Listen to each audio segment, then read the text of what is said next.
Бишкектеги абанын сапаты жыл бою начар болуп, ал эми кышкы жылытуу мезгилинде кара түтүн каптап кеткенин көрүп жатабыз.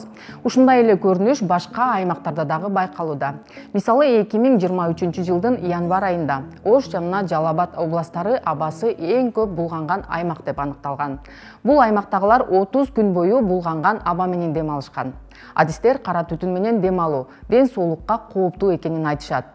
Маселен, Бириккен Улуттар Уюмунун өнүктүрүү программасынын, ЮНЕПтин жана финляндиялык экологдордун изилдөөлөрүндө 2010 жылдан 2019 жылга чейин Кыргызстандагы жалпы өлүмдүн 12% кара түтүнгө байланыштуу экени айтылат. Кара түтүндөгү ден соолукка зыян келтирген эң уулуу зат бул PM2,5 бөлүкчөлөрү.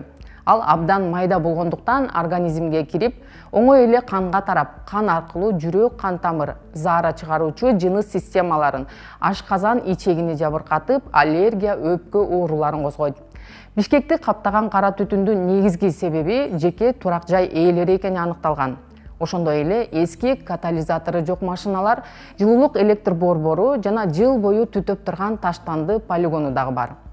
Кара түтүндөн кантип сактанабыз? Көмүрдү көп жакпаш үчүн үйдү жылуулоо керек. Муну менен сиз акчаңызды дагы үнөмдөй аласыз. Пиролиз мештерин колдонууга өтө зарыл.